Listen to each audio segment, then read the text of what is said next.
Hello, I'm Donna Maloney. I live in Oak Ridge. We're a democratic republic, and as such, I have expectations of my government. I expect that all citizens be treated fairly and equally under the law, regardless of gender, class, sexual orientation, religious preference, or race.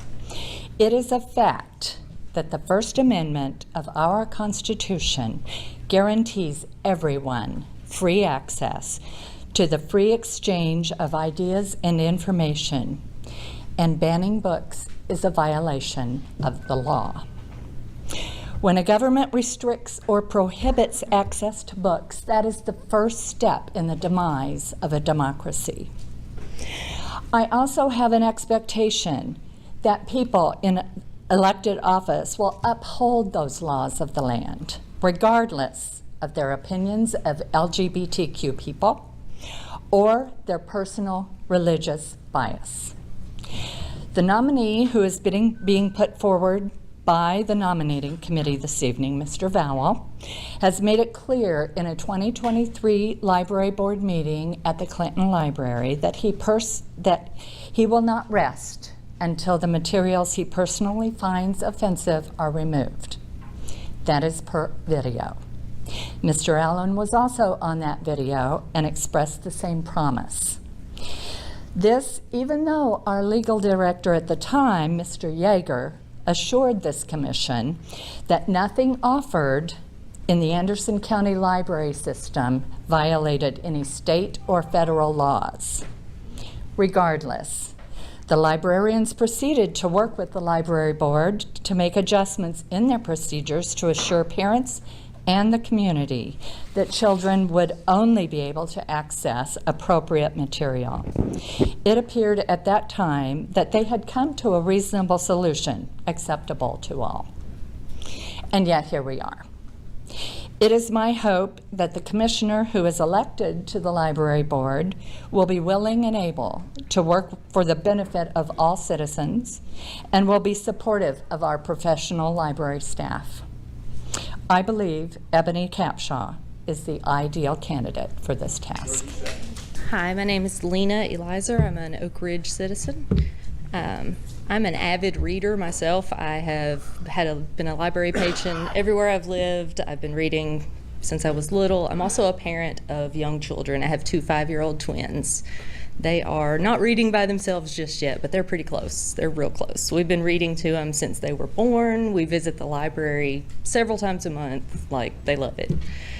We check out a wide variety of books from all sorts of different people. And one of the things books have done is help our family understand and empathize with people who live very different lives than we do, who have different struggles and different joys and cultures and beliefs than we have here in this place in this time. East Tennessee is beautiful, but it is a tiny dot in a huge, diverse world. And books are a very small window into millions of other people's lives. I don't think that was me.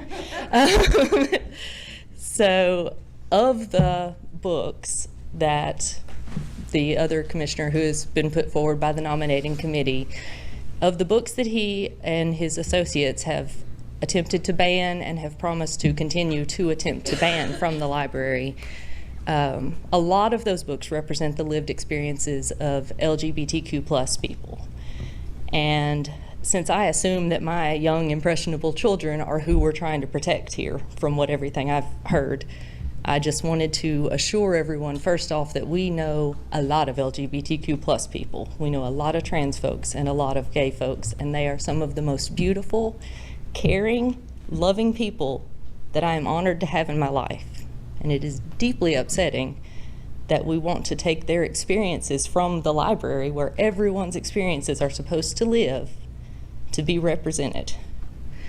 So I am far more concerned about the fact that LGBTQ plus children are 4 times more likely to attempt to commit suicide because they feel alone and unseen. Something that could be helped by something as simple as a book in the library representing their lived experience. That's really all I have to say tonight. With all that being said, I implore you to vote for Ebony Capshaw put forward for the library committee. I think she has made it clear that her priorities are making sure the library is a safe place for all Anderson County citizens, not just the ones whose lived experiences represent a select group of conservative men. Thank you for your time. Thank you.